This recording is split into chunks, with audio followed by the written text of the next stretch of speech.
그럼 이번에는 전반적인 그 자동차 산업에 대해서 한번 질문을 드릴게요. 지금 전기차 부분이 떠오르면서 사실 내연기관차들은 이제 사양길을 걷는 거 아니냐. 거기다 뭐 미국도 그렇고 중국도 그렇고 유럽은 뭐 더 말할 것도 없고요. 그 탄소 제로 뭐 이런 운동을 펼치고 있잖아요. 네. 어떻습니까? 자동차 산업에 대한 비전? 참 쉬우면서도 어려운 질문인 것 같습니다. 그러니까 극단적인 분들이 말씀하시는 것처럼 이제 내연기관이 다 없어질 거다라고 보시는 시각들도 뭐 여전히 존재하고요. 모두가 다 전기차 탈 거라고 말씀하시는 분들도 존재를 하고, 실상 그렇게 된다고 하면 아마 상당히 곤란해지시는 분들도 많으실 겁니다. 단적인 예로 일반 이런 기계식, 유압식 부품을 납품하고 계신 서플라이 체인들의 종사자분들은 당장 일자리를 잃으실 수도 있고요. 그렇죠. 그다음에 이제 그걸 통한 고용 문제, 세금 문제, 그다음에 국가의 경제 부분들도 상당히 큰 타격을 받을 수밖에 없습니다. GM이나 포드가 망가졌을 때 사실 정부가 두 손 두 발 막 다 해서 업체를 살려내려고 노력을 했었던 것도 사실은 이제 그런 고용과 세금과 국가의 경제와 관련된 부분들일 텐데요. 이렇게 대답을 드리면 좀 재밌게 들으실 수 있을 것 같습니다. 도요타가 이런 말을 했습니다. 2050년 되면 전체 그 차량에서 소위 말해서 전동화되는 차량의 비중이 거의 뭐 90% 가깝게 갈 거다라는 얘기를 했습니다. 그런데 그 안에서 내연기관이 탑재되는 전동화 차량의 비율은 여전히 50% 이상이 될 거다라는 얘기를 했습니다. 그러니까 쉽게 말씀드리면 내연기관이 완전 사라지기는 어려울 겁니다. 하지만 이제 하이브리드나 플러그인 하이브리드 같은 형태로 살아남게 될 거고요. 다양한 구색을 갖고 있었던 엔진과 변속기들의 라인업들이 뭐 2개, 3개 정도로 다 통합돼서 뭐라 그럴까요? 좀 슬림화되고 원가 절감되고 더 고효율화되고 이런 과정들을 거칠 거고요. 그렇게 돼서 남는 이제 틈들을 뭐 전기차라든가 수소차 같은 이제 순수한 전기차들이 차지를 하면서 시장의 어떤 친환경성을 조금 더 채워가지 않을까라고 저희들은 보고 있습니다. 네. 아니, 왜냐하면 워낙 많은 미래학자들이 이야기한 것이 화석연료는, 그러니까 화석연료 산업, 화석연료를 기반으로 하는 산업은 이제 종말할 것이다. 네. 이런 얘기가 많았잖아요. 맞습니다. 예. 근데 사실 믿지는 않았는데 이번 코로나 사태 이후로 이게 전부 현실화가 되니까. 맞습니다. 엄청 속도가 빨라졌죠. 네. 그래서 내연기관을 기반으로 하는 자동차 회사들에 투자를 하면 어려워지는 거 아니냐. 뭐 전 세계적으로 그 맞습니다. 자동차 회사들의 주가가 그렇게 좋지는 않다는 얘기도 들은 적이 있고요. 근데 실제로 저희가 코로나19 이후 주가가 회복되는 국면에서 과거 한 5년치의 주가를 쭉 펴놓고 보시면 GM, 도요타, 폭스바겐, 뭐 심지어는 현대차까지 신고가를 다 뚫은 상황입니다. 업체들의 공통점들을 보면은요, 물론 내연기관 가동률 회복 때문에 이익이 회복될 거다라는 기대감들, 유동성, 뭐 이런 부분들이 주요한 영향을 준 부분들도 물론 있습니다만, 미래의 이런 뭐 에너지 전환, 뭐 친환경의 변화, 뭐 탄소 제로 사회를 대응을 하는 업체들의 경우는 높은 밸류를 주기 시작했다라는 점들을 첫 번째 확인해 볼 수가 있고요. 그런 부분들이 아까 뭐 언급드렸던 것처럼 규제로부터 나오는 걸로 끝나는 것이 아니라 이 코로나19 때문에 소비자들 인식이 많이 바뀌었습니다. 그러니까 저희들이 이 코로나19가 환경오염 때문에 발생한 질병이다라는 인식들이 확산이 되면서 내연기관차보다는 친환경차를 사겠다라는 의지들이 상당히 좀 많이 달라졌다라고도 볼 수가 있겠죠. 네, 그렇군요. 그러니까 하여튼 그러니까 현대차가 이렇듯이 모든 그 내연기관 차들도 전기차에 대한 어떤 비전들을 속속 내놓는 거 아닌가요? 네, 맞습니다. 그리고 이제 전기차에서 똑같이 이제 그런 경쟁이 벌어질 거라고 보는데, 근데 이제 이런 얘기 하시는 분들이 있어요. 과연, 그러니까 기존의 내연기관 자동차 회사들이 전기차 산업을 우리가 들어가겠다 말은 하지만 그거를 이끌 만한 어떤 자금이 됐든 이런 것들을 손쉽게 기술이 됐든 이건 돈이 많이 들어가는 거니까 맞습니다. 확보할 수 있겠느냐에 네. 대한 의문을 가지시는 분들이 있더라고요. 일단은 그 정상적으로 점유율을 차지하고 뭐 어렵지만 잘 유지를 했었던 업체들은 유동성을 대부분 갖고 있습니다. 때문에 사실은 처음 시작하는 혁신 기업들처럼 재무적으로 쪼들리면서 투자를 하지는 않을 거라고 판단을 합니다. 실제 저희가 KPMG라고 하는 컨설팅 업체가 일반 소비자들을 대상으로 서베이를 돌려봤을 때 지금은 테슬라밖에 전기차가 없지만 나중에 일반적인 완성차 업체들도 전기차를 똑같은 품질로 내놓는다라고 하면 어디 걸 쓰겠느냐라는 질문을 했을 때 때문에 상당히 많은 부분들이 일반 기존 내연기관차를 만들던 업체들 걸 선호하겠다라는 얘기를 했거든요. 당연히 이제 자동차라는 게 안전도 중요하고요. 그다음에 양산에 대한 그 퀄리티도 중요하기 때문에 그런 혁신 기업들 대비해서 유리한 자본력들, 그다음에 이를 통해서 제대로 캐치업을 한다고 했을 때 품질이 따라왔다라고 했을 때는 충분히 경쟁할 수 있는 요소들이 있을 거다라고 저희들은 보고 있습니다. 네. 그러니까 그 기업들도 내연기관차, 뭐 현대차가 이렇게 혁신을 하려고 노력하는 것처럼 앉아서 그냥 가만히 무너지지는 않을 것이다. 이렇게 봐는 게 뭐 상식적이겠죠. 네, 맞습니다. 그리고 저희가 이 코로나19가 아까도 말씀드렸지만 엄청 많은 변화들을 만들어냈습니다. 특히 이제 유럽계 브랜드들하고요, 미국계 브랜드들이 자기네들이 창출해내는 이익의 상당 부분을 자국 시장에서 만들어내고 있거든요. 네. 우리나라도 마찬가지지 않겠습니까? 그렇죠. 그런데 이 코로나19 때문에 작년 2분기랑 3분기 때 경제활동 중단되면서 대부분 그 유동성들이 말랐습니다. 그래서 대표적으로 포드나 뭐 심지어는 GM도 최근에야 피치를 올리고 있지만 유럽 업체들과 마찬가지로 미래에 대한 전략들을 후퇴하는 모습들을 보이고 있고요. 폭스바겐이나 도요타, 그다음에 현대차 그룹 정도만이 미래 전략에 대한 기존의 속도를 계속해서 견제하고 있는 상황입니다. 때문에 모든 업체들이 다 대응을 하고 있었습니다만 코로나19 때문에 뭐라 그럴까요? 속도의 격차가 더 크게 벌어지기 시작했다라고 저희들은 보고 있고요. 그런 것들이 향후 2, 3년 동안 이러한 급격하게 바뀌는 시장 변화에 어떻게 작동을 할 것인지에 대해 제가 최근에 많이 관심을 갖고 지켜보고 있는 부분이 바로 거기에 있습니다. 네, 그렇군요. 그러니까 지금 현재 어떤 노력들을 더 누가 빨리 더 많이 돈을 쓰느냐에 따라서 향후 진짜 3년, 5년 후에 세계 시장 변화가 확 드러나겠네요. 맞습니다. 네. 그렇다면 아까도 말씀하셨듯이 전기차라는 게 이제 대세가 될 수밖에 없는 거잖아요. 네. 그러면은 부품은 지금 뭐 전기차 뭐 확 줄어버렸으니까 네. 반도체 부분은 좀 늘어나겠지만 네. 이렇게 놓고 봤을 때 그 사실 우리 중소형주 가운데서도 부품 업체들이 많이 있잖아요. 네. 이 어떻게 될 것이냐 이게 참 문제거든요. 뭐 부품사도 부품사고 완성차도 이러한 시대적인 변화를 적절하게 대응하지 못한다면 아마 상당히 많이 낙오할 수도 있겠다라는 생각을 갖고 보고 있습니다. 물론 각 국가가 자기네들 경제 상황을 고려했을 때 쉽게 그렇게 내버려 두지는 않겠지만 상당히 좀 힘든 길을 걸을 수 있겠다라는 생각들은 가지고 보고 있고요. 실제로 저희가 이제 주식을 보는 사람들이기 때문에 밸류에이션, 그러니까는 버는 이익 대비해서 얼마만큼의 시가총액 형성이 되어 있느냐를 가지고 놓고 보더라도 이러한 결들이 상당히 좀 많이 갈려 있는 부분들을 확인해 볼 수가 있습니다. 대표적으로 이런 컨벤셔널한 부품들을 다루고 있는 이런 업체들의 경우는 PB 기준으로 0.3배에 머물러 있는 업체들도 상당히 많이 있고요. 네. 반대로 20배가 넘게 PER로 거래되고 있는 업체들도 많이 있습니다. 이런 부분들이 계속해서 양극화되는 모습들 사실 향후에도 시대 변화에 따라서 같이 계속 이어지지 않을까라고 보고 있습니다. 네. 그러니까 결국은 그 뭐 부품 혹은 자동차 관련주들 가운데서도 미래 어떤 전기차와 같은 이런 부분에 혁신적인 대응을 하거나 뭐라 그럴까요? 개발 계획이 있거나 진행 중이거나 이런 기업들 아니면은 좀 도태되기 쉬운 상황으로 간다. 이렇게 봐도 되겠네요. 그렇죠. 투자자들한테도 어떻게 보면 소외될 가능성이 많이 있는 거죠. 네.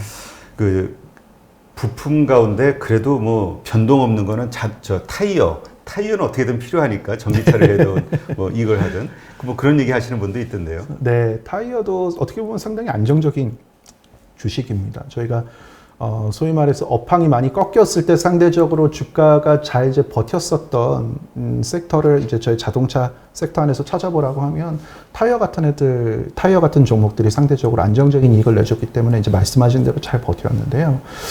뭐라고 그럴까요? 최근의 시장의 변화들을 보면은요, 저희가 업황을 굳이 뭐 이렇게 좀 쪼개서 보기는 어렵습니다만 자동차와 타이어라고 놓고 보면 타이어는 코로나19 때문에 잃었었던 수요나 이익을 회복해 나가는 정도 관점에서 투자의 매력들을 찾고 있고요. 자동차의 경우는 잃었던 볼륨을 회복하는 것뿐만 아니라 뭐라 그럴까요? 좀 더 챌린징한 기술들을 선보이면서 가격 상승의 여지들까지 좀 열어두는 것으로 보고 있습니다. 그러니까 기존의 패러다임으로는 설명하기 어려운 새로운 변화들로 기존에 어떻게 보면 상단을 좀 더 열고 그 위를 논할 수 있을 만한 내용들이 자동차에는 계속해서 논의가 되고 있는 반면에 타이어는 사실 이제 코로나19 때문에 절었다가 회복되는 관점으로 저희들이 보고 있다라는 점들은 조금 이제 다른 느낌으로 저는 바라보고 있고요. 그래서 투자의 우선순위 측면에서도 말씀드릴 때 사실 부품사도 그렇습니다. 부품사도 제가 예전에 브레이크 납품하고 뭐 예를 들어서 뭐 금형 뭐 하나 만드는 뭐 이런 틀 같은 걸 하나 납품하고 케이스 같은 걸 납품하던 회사들이 이게 전기차가 됐든 뭐 일반 내연기관차가 됐든 사실 단가를 올려달라고 얘기하기가 매우 어렵습니다. 근데 완성차 입장에서는 똑같은 부품을 쓰는데 대형 SUV로 판다. 전기차로 판다. 소비자들한테 가격을 이렇게 전가시키고 늘릴 수 있을 만한 여지들이 있다는 거죠. 그러니까 물량이 빠졌다가 올라오는 국면에서 가격으로까지 시장을 설득하는 완성차가 가장 매력적이다라고 저는 볼 수가 있겠고요. 뭐 다음은 이제 그나마 전기차든 자율주행이든 대응이 가능한 부품업체들은 소위 말해서 완성차들한테 설득을 할 수 있겠구나. 그 다음으로 좋게 보는 거고요. 마지막으로 이제 타이어들 같은 경우는 말씀하신 대로 전기차에 들어가든 뭐 차이는 있습니다. 하지만 기본적으로는 이제 조금 투자 우선순위에서는 밀리는 그런 부분들로 설명을 주로 드리고 있습니다. 네, 그렇군요. 근데 그 부품과 관련해서는 이제 전기차에서 어떤 핵심적으로 사용되는 그런 부품에 대해서는 그 뭐 부가가치가 좀 높겠죠. 근데 그러한 부분은 현대차에서 직접 하지 않겠느냐, 이러한 의견을 가지신 분들이 많더라고요. 그래서 현대차 관련 부품주가 오히려 낫지 않겠는가. 말씀하시는 건 현대차 계열사 말씀을 네, 하시는 계열사. 거죠. 사실은 맞는 말씀입니다. 예, 실제로 저희가 특정 몇몇 사례에서도 보셨겠지만 대표적으로 해외에서 비싼 돈을 주고 부품했었던 걸 국내에서 내재화시키자, 국산화시키자라는 노력에 있어서 뭐 말씀하신 대로 투자 비용도 많이 들어갈 수 있고요. 뭐 다양한 인력들이 필요할 수도 있습니다. 그러니까 좀 작은 부품업체들이 이런 부분들을 소화하는 데는 엄청난 노력이 있지 않고서는 사실 좀 쉽지는 않습니다. 가뜩이나 이렇게 코로나19 때문에 어려운 국면에서는 더더군다나 그럴 텐데요. 그렇기 때문에 일반 이런 부품사들, 저희가 현대차 계열 부품사들한테 이런 부분들이 좀 쏠리는 경향들도 좀 있고요. 그다음에 저희가 이제 뭐 자율주행에서도 언급을 좀 드렸었지만 친환경차도 마찬가지로 저희가 이제 외부 업체와 협업이 되면 이 플랫폼 자체에 대한 기술들을 이제 외부에다 판매를 하게 됩니다. 그러면 이제 현대차가 직접 판매를 하는 형태보다는 소속이 없는 상태. 그러니까 부품사들은 사실 어디다가 납품을 하면 다 납품할 수 있거든요. 그렇죠. 그러니까는 소위 말해서 그룹 안에서의 역할론들이 지금 새롭게 좀 달라지고 있고요. 돈이 많이 들어가고 언제 이게 현실화될지 몰랐던 과거의 기술들을 그나마 이제 대장이었었던 재무적으로 여력이 있었었던 현대차나 기아차가 주로 추진을 했었다면 이제는 뭐 전기차, 자율주행 수요도 보이고요. 가시성도 보이고요. 고객도 보입니다.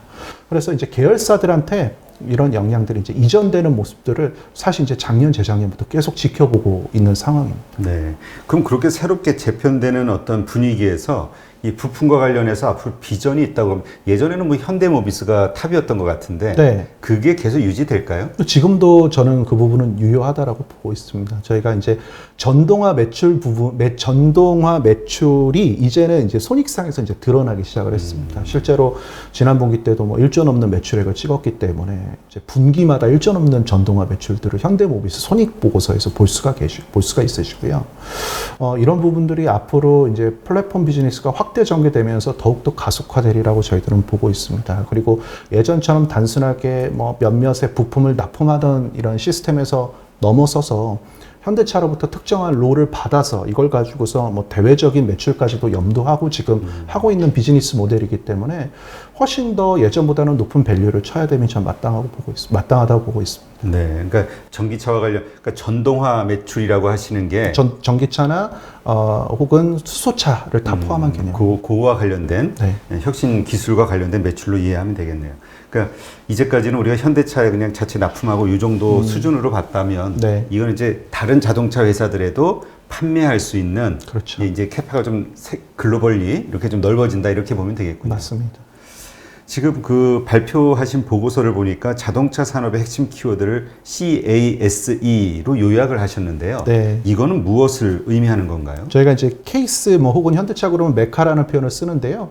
글자의 배열만 사실은 바꿔놓은 겁니다. C는 커넥티비티, 저희가 연결성이라고 표현하는 부분들이고요.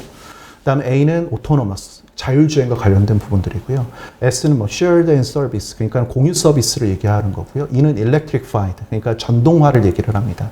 그러니까 수요자나 공급자, 심지어는 정부의 규제 당국조차도 저희가 이러한 케이스로의 시장 변화 요구들을 상당히 좀 강도 높게 추진하고 있다라고 보시면 될 것 같고요. 실사례로 저희가 이제 맥킨지의 조사 보고서를 보더라도 현재의 내연기관을 통해서 형성할 수 있는 매출의 규모를 2030년이 되면 이 케이스와 관련된 사업 부분들이 더 압도할 거라고 보고 있습니다. 반면 이제 기존 자동차 사업 부분의 매출 규모는 유지만 해도 다행인 상황이 될 걸로 전망을 하고 있고요. 즉 성장성만 보더라도 공급자들이 눈에 불을 켜고 달려들 수밖에 없는 분야고 소유자들도 아까 그 코로나19를 통한 어떤 시장의 변화들, 그다음에 디지털화, 인프라들이 더 확대되는 부분들에 맞춰서 이런 케이스에 대한 가속화를 더 빠르게 할 거고요. 정부도 마찬가지입니다. 그렇군요.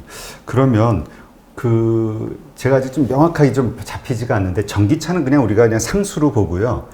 테슬라가 이제 그 플랫폼을 통한 어떤 미래 부가가치를 극대화시키는 기대감을 불러일으키는 게 있다면 현대차에서는 그와 비견될 만한 어떤 전략이 지금 수립되어 있는 게 있나요? 네, 있습니다. 그게 뭐죠? 아무래도 친환경차에 대한 보급 속도 확대나 인프라 확대라고 저희가 볼 수는 있습니다. 그리고 이런 부분들이 조금 더 나아가게 되면 다양한 에너지 사업으로 확대 전개가 가능합니다. 그러니까 쉽게 말씀드리면 테슬라는 그 비즈니스 모델들이 윤곽이 보이기 때문에 테슬라 예를 좀 들어보이면 집집마다 태양광 태양광 패널로 지붕을 만들어서 그걸로 이제 재생 에너지를 생산합니다. 그거를 어디다 저장하느냐? 집 안에 있는 가정용 ESS에다 저장을 합니다. 네. 근데 이 배터리 용량이 13.5kWh밖에 안 되거든요. 근데 전기차들의 배터리 용량이 이제 100kWh에 육박합니다. 전기차 한 대가 가정 6개, 7개 전기를 충분히 공급할 만큼의 대용량 이동형 ESS라는 셈인 거죠. 이런 것들을 다 묶습니다. 슈퍼차저에 정차되어 있는 차량의 배터리들, 가정용 ESS들, 가정에서 충전하고 있는 테슬라, 그다음에 동네 방네마다 있는 ESS 발전 단지들을 묶어서 소위 말해서 하나의 버추얼 파워 플랜트를 형성하는 비즈니스를 하고 있는 거죠. 즉 전기차 보급이 많이 된다면 이 에너지 캐파시티를 가지고서 할 수 있는 다양한 에너지 플랫폼 비즈니스들이 생긴다라는 겁니다. 전기차만 가지고도 이게 가능하거든요. 근데 수소차가 들어오게 되면 훨씬 더 파급력이 커집니다. 저희가 도요타도 작년이었죠. CS2020에서 우분시티라고 하는 스마트 시티를 선보이면서 수소 연료 전지와 재생에너지로 자가 발전하는 스마트 시티를 만들겠다는 얘기를 합니다. 현대차도 이 넥소에 들어가는 95kWh짜리 수소 연료 전지를 가지고 현재 아파트 한 동의 전기를 모두 다 뗄 수 있거든요. 그러니까 에너지 발전 사업, 그다음에 이 에너지 발전한 에너지를 가지고 거래하는 에너지 플랫폼 사업까지 비즈니스 모델이 확장될 수 있음을 사실 테슬라랑 도요타가 보여줬다라고 보고 있습니다. 네. 그러한 핵심 기술들에 대한 보유 여부 현대차한테도 있냐? 있다라는 점인 거죠. 그렇기 때문에 저희들은 그린 뉴딜 혹은 에너지의 전환들 이런 부분들이 가속화되면서 기존의 자동차 업체들이 가져갈 수 있는 역량은 더욱더 확대될 것이고 에너지 부분에서도 상당히 이런 영향들이 빛이 날 거다라고 저희도 보고 있습니다. 네. 그러니까 그 말은 우리가 이제 보통 이제 자동차에 충전을 해서 움직이는데 그 자동차 자체의 어떤 그 활동을 통한 자가 발전도 가능해진다. 네. 그리고 자가 발전된 것을 다른 용도로 계속 활용할 수 있다. 예, 이게 이렇게. 저희들이 보통 이제 전기차가 보급이 얼마나 빨리 되는지에 대해서만 투자자들이 관심이 엄청 많으시거든요. 네. 근데 가장 발전 속도가 빠른 유럽에서는요, 지금 전기차의 보급 대수 늘어나는 거에 관심은 이제 좀 떠났습니다. 무슨 얘기냐?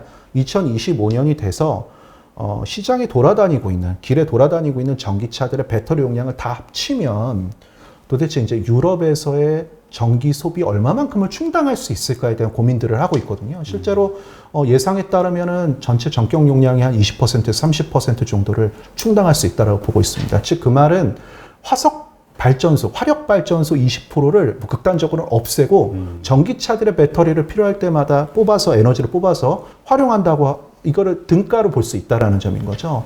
즉 자동차가 예전에는 단순히 이동의 수단 혹은 예쁜 차를 산다, 좋은 차를 탄다라고 하는 어떤 보여주기 위한 수단에서 벗어나서 규제를 넘어선 어떤 에너지로서의 활용 가능성들이 실제로 유럽에서는 상당히 좀 논의가 많이 되고 있는 걸로 저는 알고 있습니다. 네.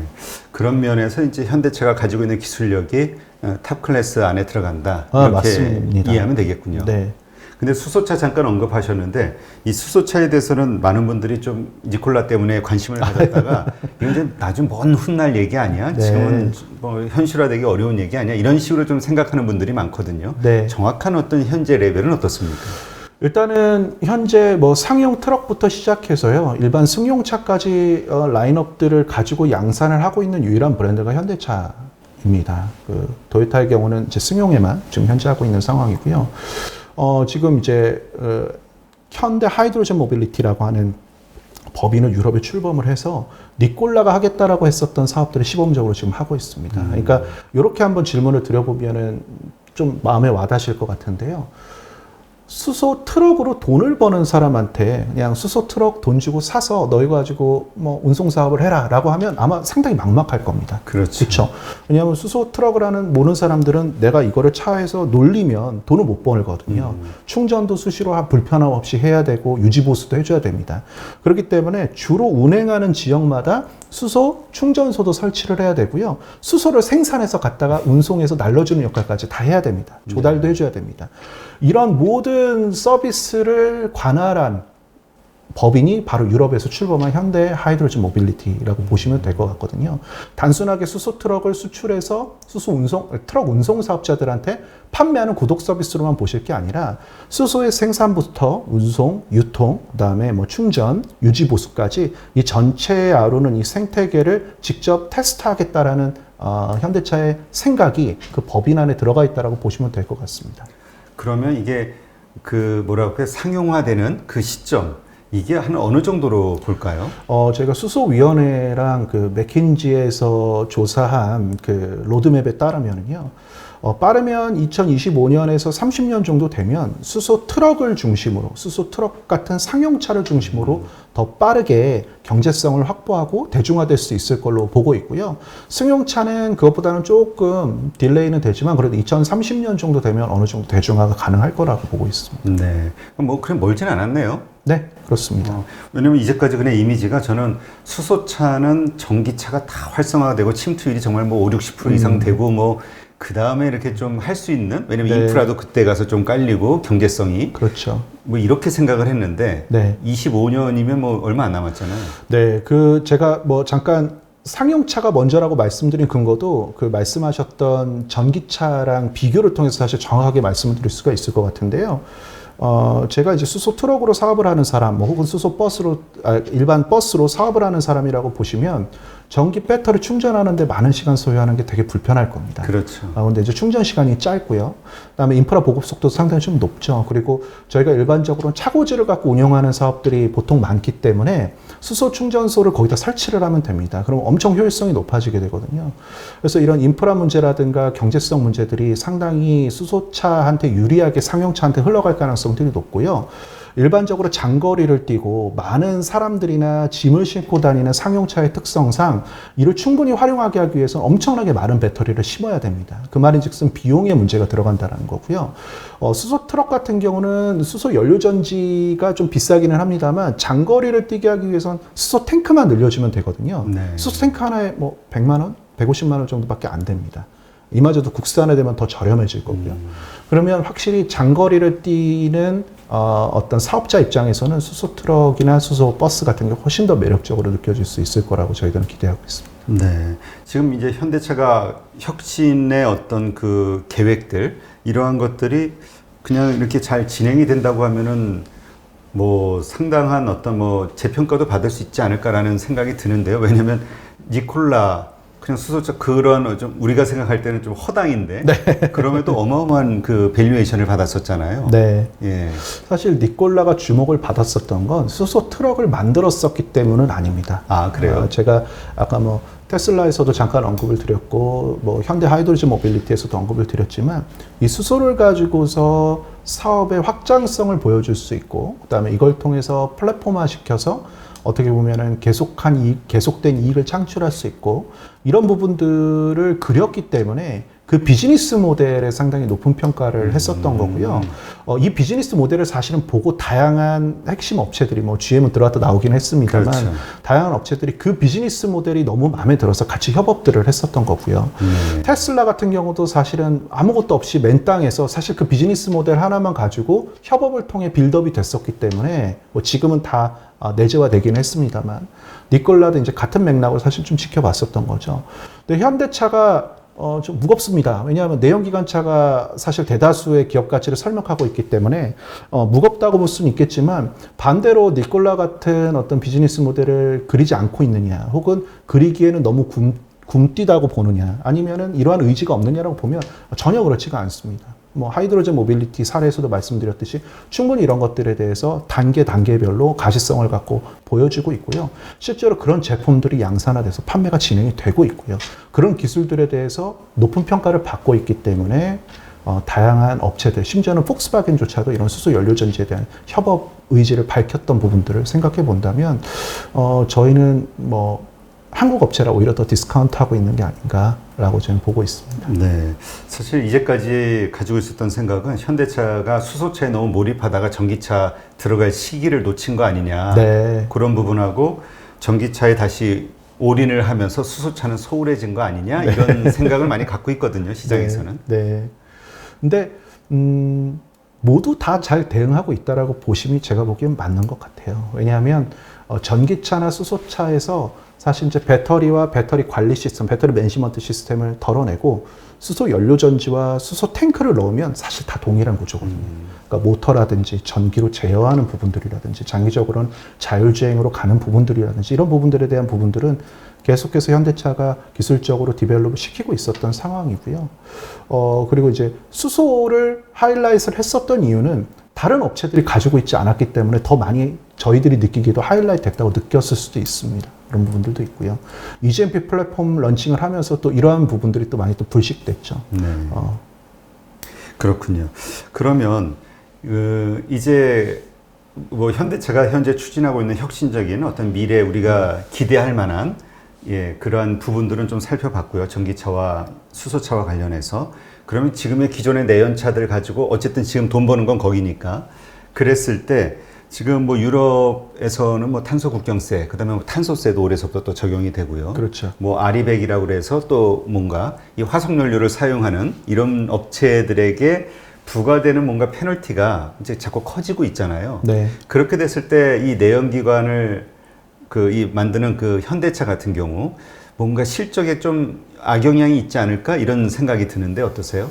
뭐 적절하신 질문인 것 같습니다. 지금 저희가 소위 말해서 개도국 혹은 제조 기반의 국가들은 대체로 탄소를 순수출하는 업체, 국가로 분류가 되어 있고요. 유럽, 지금 말씀하셨던 것처럼 탄소 국경세를 주장하고 있는 유럽뿐만 아니라 미국, 일본 같은 선진국들은 탄소를 순수히 파는 국가로 분류가 되어 있습니다. 즉, 소비를 중심으로 금융이나 서비스로 지금 기반이 서 있는 국가들은 정치적인 필요나 어떤 경제적인 필요에 따라서 언제든지 탄소 국경세를 매길 수 있는 상황이라고 보고 있고요. 또 그런 국가에 소속되어 있는 업체들이 아리백이라고 하는 이제 그 재생에너지를 100% 활용해서 제품들을 모두 만들어야 된다라는 얘기를 하고 있고 자발적인 캠페인입니다. 그런데 흥미로운 점은 자기네들의 이 서플라이 체인들한테 이 아리백을 강요하고 있다는 게 큰 문제거든요. 때문에 단적인 예로 유럽 업체들한테 배터리를 납품하는 업체, 뭐 LG화학 같은 업체가 우리나라 최초로 아리백 하겠다고 얘기를 했고요. 하이닉스도 뭐 애플의 반도체 칩을 납품하기 때문에 당연히 해야 되는 상황이 되는 거죠. 완성차 업체들은 이러한 탄소와 관련된 부분들에 자유로울 수가 없습니다.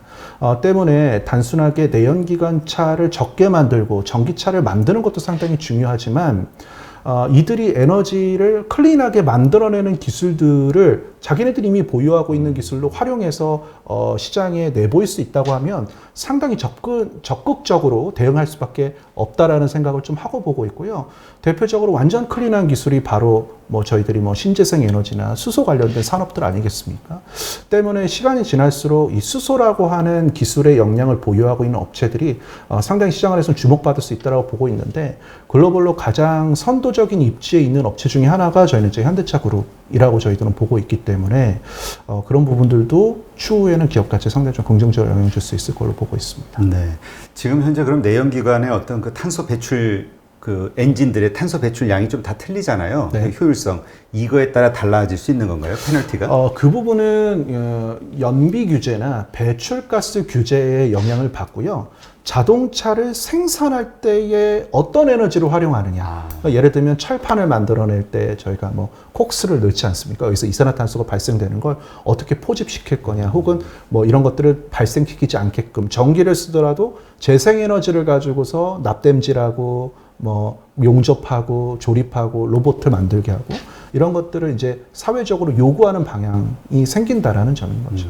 그러니까 단순히 그 마지막에 그 수출할 때 생기는 것만이 아니라 제조할 때서부터의 맞습니다. 그 모든 과정, 그러니까 이게 바뀐다고 하면 이 비용이 또 만만치 않긴 하겠네요. 그렇죠. 맞습니다. 쇳물부터 판매되고 난 이후에 배출가스까지 이제 다 신경 써야 되는 상황이 온 거죠. 네. 그렇군요. 자, 이제 이렇게 해서 이제 현대차에 대해서 이제 많이 알게 됐는데, 그럼 이제 현대차 관련주에서 우리가 좀 투자에 유망한 어떤 그래도 좀 순위를 좀 매긴다고 하면 네. 어떤 게 좀 탑픽으로 꼽힐 수 있을까요? 저희들은 뭐 은연중에 말씀을 다 드렸습니다만 완성차를 가장 선호하고요. 그 다음에 이제 부품주들 중에서도 변화에 대응할 수 있거나 혹은 뭐 현금 여력이 많고 재무적인 여력이 많아서 언제든 자기네들이 부족한 부분을 사서 채울 수 있는 업체들 주목하고 있습니다. 때문에 저희가 가장 우선순위 두고 말씀드리는 업체를 새 업체 꼽으라고 하면 저는 현대차, 기아차 모비스입니다. 그러니까 사실 기아차도 포함이 되나요? 네, 그 사실 저희들이 이렇게 말씀드리면 되게 김샌다라는 말씀들을 많이 하세요. 그 큰 종목들, 그 재미없던 종목들 얘기를 하냐. 근데 더 이상 이제 재미없는 종목이 아니게 돼버렸죠. 저희가 지난 하반기 때 이후로 주가 흐름만 보시더라도 어떻게 보면 가장 재밌는 종목 중에 하나가 돼버렸습니다. 현대차는요, 말씀드린 대로 미래에 대한 기술들을 상당히 많이 지금 디벨롭 시키려고 노력을 하고 있습니다. 전기차뿐만 아니라 얼마 전 보스턴 다이내믹스 인수부터 시작해서요, UAM, 나르는 자동차에 대한 투자들까지 소위 말해서 미래를 대응하기 위한 가장 혁신적인 기업 중에 무거운 종목들 중에서는, 무거운 완성차, 내연기관차 업체들 중에서는 가장 혁신적인 업체 중에 하나라고 감히 말씀드릴 수 있을 것 같고요.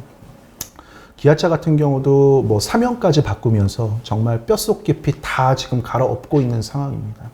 전동화, 그 다음에 기존에 출시했던 모델들도 상당히 좀 호조를 보이면서 실적 측면에서는 다른 모습들을 보이고 있고요.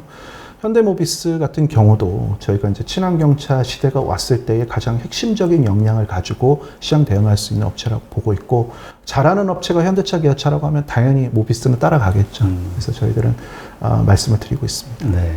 그럼 참 그 말씀 듣다가 떠오르는 게 있는데, 지금 이제 현대차에서 아이오닉 5인가요? 네. 이제 신차 출시되잖아요. 네. 그리고 거기에 대응하는 게 이제 테슬라 Y인가요? 네. 예. 어떻게 보세요? 경쟁? 일단은 타겟은 조금 다를 겁니다. 그래요? 예, 타겟은 조금 다를 거고요. 유럽 시장에서 좀 더 대중적인 이미지로 어필할 가능성이 상당히 많습니다. 그래서 저희가 이제 원가 절감한 플랫폼을 바탕으로 경제성을 많이 확보했고요. 주행거리라든지 충전 시간 이런 부분도 상당히 많이 디벨롭을 시켰습니다.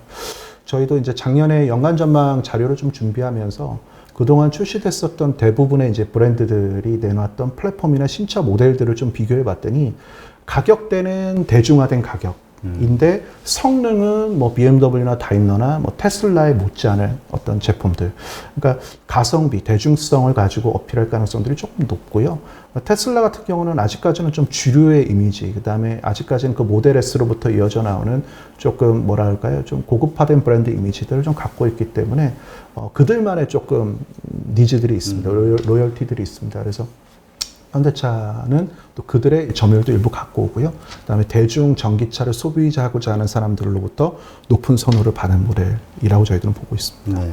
일단 한국하고 미주 시장 여기가 격전지가 될까요? 현대차가 기대할 만한? 한국하고 유럽이 유럽이요? 격전지가 될 거고요. 이제 미국도 바이든 대통령 됐으니까 확실히 전기차에 대한 갈등이 높아지겠죠. 네, 알겠습니다. 하여튼 앞으로 어떤 판매 결과가 나오느냐에 따라서 또 네. 현대차에 대한 어떤 평가 그 기준도 좀 달라질 수 있지 않을까 이런 생각이 드네요.